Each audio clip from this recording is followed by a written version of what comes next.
fait, ça vient de Jean Calvin, un des réformateurs français, même s'il a été exilé à Genève.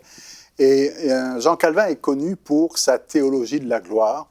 Tout revient à la gloire de Dieu.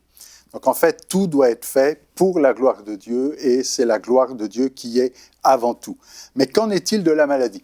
Et c'est la question d'aujourd'hui. Est-ce que la maladie est aussi pour la gloire de Dieu ?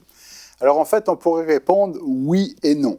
Non, parce que Dieu n'a pas besoin de la maladie pour se glorifier. Il est glorieux, il est grand, magnificent, extraordinaire, mettez tous les qualificatifs qui sont là, et il n'a pas besoin de maladie pour se glorifier, il n'a pas besoin de ténèbres pour briller. La gloire de Dieu est immuable, intranscendantable. Alors évidemment, il y a le texte de Jean chapitre 9, si vous connaissez ce texte, où, vous savez, Jésus a vu un aveugle né de naissance, et les disciples posent la question, mais pourquoi cet homme est né aveugle ? Et Jésus ne répond pas vraiment à la question. Il ne dit pas pourquoi, mais il dit simplement « c'est afin que les œuvres de Dieu soient manifestées en lui ». Alors c'est sûr qu'avec une lecture un peu trop rapide, on pourrait conclure que finalement cet homme est aveugle pour que Dieu se glorifie dans sa vie. Mais ce n'est pas vraiment le cas. Jésus est en train de dire « regardez pas en arrière, regardez plutôt ce que Dieu veut faire maintenant » au travers de cette situation. Alors, pour être clair comme du cristal, la maladie ne glorifie pas Dieu. La guérison, oui, glorifie Dieu. Et c'est l'intervention de Dieu, c'est le bras de Dieu, c'est le miracle qui glorifie Dieu. Je me souviens quand j'étais plus jeune, j'ai été jeune à un moment donné. Gloire à Dieu. Oui, mais je suis encore jeune. Amen.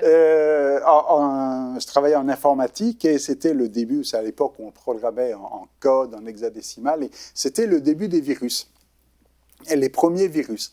Et il y avait des virus qui commençaient à circuler et on soupçonnait les compagnies d'antivirus qui vendaient des antivirus de fabriquer eux-mêmes les virus pour mieux vendre leur antivirus.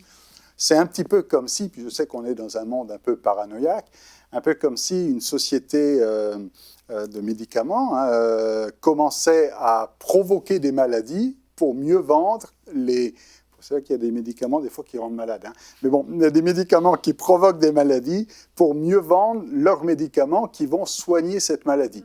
Mais ce serait atroce, ce serait inconcevable de penser que Dieu fonctionne ainsi, que Dieu nous rende malades pour pouvoir nous guérir, que Dieu volontairement nous rende malades pour mieux se glorifier en nous guérissant. Dieu n'a pas besoin de nous rendre malades pour se glorifier en nous guérissant. Évidemment, la maladie ne vient pas de Dieu.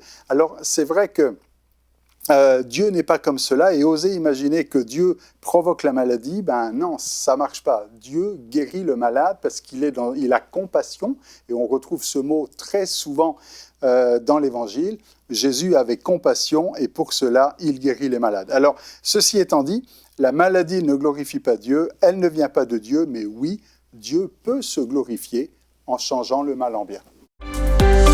Retrouvez la suite de ce programme dans l'émission Bonjour chez vous sur ENCI TV.